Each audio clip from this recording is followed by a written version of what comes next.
Ladies and gentlemen, boys and girls, this is your boy Leel on this beautiful Sunday night. I am joined by my correspondents. First, I'm gonna start off with Zach. How you doing today, Zach? Real Lil, how we doing, man? Happy to be here. Excited to be recording with you guys. And then I got my man Cam over here. Yo, Cam, Coach Mello, how's it going today? Talk to me. Hey man, happy Sunday. Glad to be here with you guys. Can't wait to talk about a lot of sports today. Let's make it happen. My man Dean.O from Dallas. How's it How we going today? doing? I like the hat. I see the hat that you got on. It got Oh, me even hell more yeah. pumped. Bro, you know I'm hyped to be here as always, and let's just get right into it. I'm ready to start talking about the NBA. Let's go, man. Let's fucking go. Listen, we got a lot of NBA talk for y'all guys today, and we got a lot of football talk because football is back this weekend, y'all. Oh my gosh. Listen, Sunday, my services are no longer here. All right, do not text my phone, do not call me. I don't listen, my phone is off. I'm gonna be watching football throughout the whole day. But we might as well start off with basketball right now to start off the show. And I got a lot to say about this topic. I already said a lot about it on the Real Lil show, and it's time to bring it on the huddle. Do y'all like the hire Brooklyn Nets here? We talking. Do y'all like the Brooklyn Nets hire of head coach Steve Nash? Yes. Cam, Yeah. you're the Nets fan. Yeah. I want you to start it off. Go ahead. Oh, I mean, to be honest with you, even though this guy has zero experience Zero. zero experience as an NBA head coach, I do feel like he'll be a great mentor, be a great coach to the Brooklyn Nets, especially that he's young, just like these guys. He may not be, he's around the age range. And I felt like, he will definitely develop Kyrie Irving's game. He'll become more of a better point guard, in my opinion. And I think, too, he's a player's coach. You get what I mean? So I do believe that he'll be able to connect and relate to the players much better than any other coach, in my opinion. Oh, yeah. I agree with that because, like, Steve Nash, this is Steve Nash, one of the best point guards ever. He has a great basketball mind. So, like, honestly, like, looking in, like, the coaching field, could the Nets really have done better than Steve Nash? Like, even though he has no experience, like, his mind, like, he's bringing that. Are you sure about that? You believe the Popovich rumors? Oh, man, that's what I was hoping for. I don't know if I believe those rumors. I think that's all talk. Well, yeah, the thing is with Steve Nash, like, yeah, he doesn't have any head coaching experience, but he was a consultant with the Golden State Warriors, and that's really why Kevin Durant, I think, really told Sean Marks, like, look, we want Steve Nash. If I was a basketball player, I would want to model my game after Steve Nash. He's so non-selfish. He knows how to run an offense, and I think he's going to be good. As Cam said, I really liked his point. I'm fascinated to see about what Kyrie Irving could do with Steve Nash. Like, because Kyrie, everyone, sometimes his style of play is criticized, but Steve Nash leading the way, I think it's a good hire, and we'll see. I don't think you need experience to win in the NBA. Just ask the Warriors and Steve Kerr. There you go. I would say, well, Steve Kerr is a good coach in my opinion. So, if y'all want to have another, we can have a separate debate on that, Zach, on another show. But I would say this: there's a lot of. I thought that Steve Kerr was hired. He had no coaching experience, and he's one of the best coaches in the league. Like, so I don't buy the argument of, oh, Steve Nash isn't going to work because he doesn't have experience. With this hire of Steve Nash, I think you could look at it from a lot of different perspectives. Number one, is it a bad hire?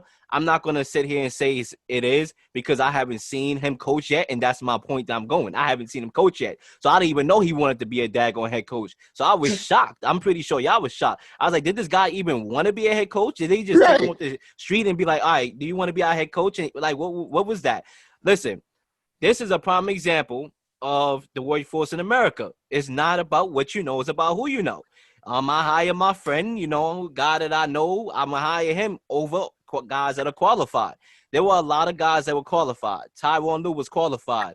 Greg Popovich, I don't know how accurate those rumors were, but you could have probably chased him if you wanted to. He sold his home. I thought that was signs right there. You also got Mark Jackson, where he helped build in Golden State. There were so many other guys with coaching experience that you could have hired. Now, would I go with the Stephen A route of saying white privilege? I wouldn't go that far. I think that was a little bit too far off right there. He was going way too far off with that. But I would say this. Let us remember Kevin Durant and Kyrie Irving. Those were two guys that were pro-boycott of the NBA returning to action.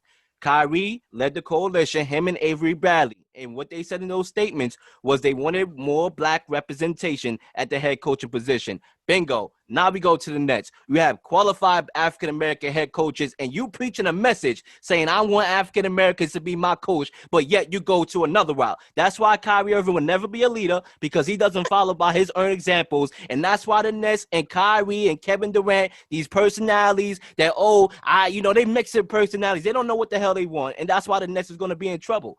When a guy like with Steve Nash, yes, Kyrie will excel. We all know that. But this team is more than just about Kyrie. Can he handle those personalities? Does he have enough coaching experience to handle those personalities? I don't think so. Leel, let me ask you. So would you rather have Ty Lue as a head coach than Steve Nash? I would have went that route. Especially because it's familiarity with Kyrie eventually, and obviously he's a good coach. I thought he was a good coach. It's not easy coaching a guy like LeBron in the sense that LeBron is bigger than basketball. You know what I'm saying? So it's hard to, actually, kind of coach LeBron in a way because he's LeBron, and we all know LeBron's track record with coaches. So for him to survive that, which is underestimated because a lot of coaches, they don't survive with LeBron. Look at David Black, was #1 seed in the East and got fired. You fired me for doing good. That's basically what it is.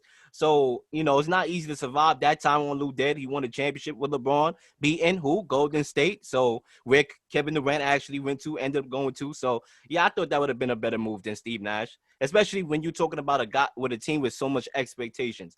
This is a gamble more than it is, all right, this was a great hire. I think this is more of a gamble because it can work. Don't get me wrong, but it also cannot work. That's fair. But my thing with, the whole Ty Lue thing is I've never been sold on, Ty Lue as coach. Because, he survived with LeBron, but he also had the job when LeBron left. Yeah, we saw how long he lasted without LeBron. Oh, and so 6. It's I don't know about Ty Lue. I mean, maybe, he'll definitely get a job one day in the future, but yeah, I think the better argument argument is Kenny Atkinson. Honestly, I still am a little confused as to why they got rid of him. That's the same thing I said. That's the same. And you know why? And that's going back to my point. No, the Knicks should have hired Kenny Atkinson. That's going back to my point. Kenny Atkinson stepped down. The Nets did not get rid of him. No. I don't believe that. I don't believe that. Y'all can mix me. Y'all can miss me with that BS. I don't believe a guy that helped build something gonna say, "Oh, I want to leave now," even if that's a report. Yeah, hell no. I'm not buying it, and I damn sure ain't selling it on the street of Manhattan Avenue. Come on. All right. This is what happened. This is what I firmly believe. And these are rumors. They are not 100% vindicated. You can check it out if you want. Like I said, I'm not going to preach false messages on the show for people to come back and say, why you just throwing stuff out there? But these are rumors. Go look it up for yourself. And I believe these rumors. He got fired, and it had a lot to do with DeAndre Jordan and putting DeAndre Jordan in the starting lineup. Let us remember Kevin Durant and Kyrie Irving brought their buddy along. The Nets didn't want no daggone DeAndre Jordan. But in order to satisfy Kevin Durant and Kyrie, they had to bring this guy along. All right, cool.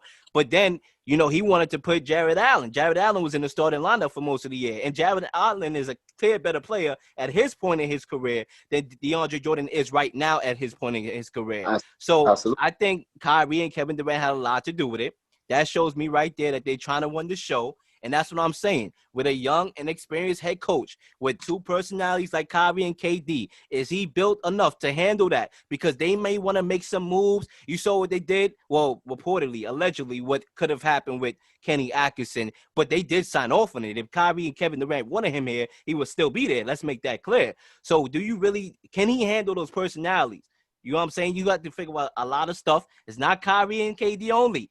What's going to happen with Caris LeVert? He plays good with the ball in his hands. The ball is going to be out of his hands. Spencer Dinwiddie, the ball is going to be out of his hands. So much dynamics that you can look into the Nets this year that's just way bigger than Kyrie and Kevin Durant. I mean, that's true and all, but I really do think Steve Nash he's a player's coach, and I think he's going to mesh well with the squad that the Nets have because they really fully healthy. The Nets they're a pretty good team. It should be they're right up in the East, right? In the upper echelon with the East. They should be the favorites, right? Now that you see Milwaukee, what's going on with them? And that's the thing. They could be. The question is KD and Kyrie. I already know how talented KD is. He's the best player, even if he's at 85% healthy. He's still the best player in the NBA. Now, the question will be, will that talent, over exceed the coaching? Will that be, all right, these guys are too talented. So even if Steve Nash is an okay coach or not so great, that talent will get them to the East, especially in the East where Milwaukee is not what we think they are. Mm-mm. Maybe. We'll just have to see.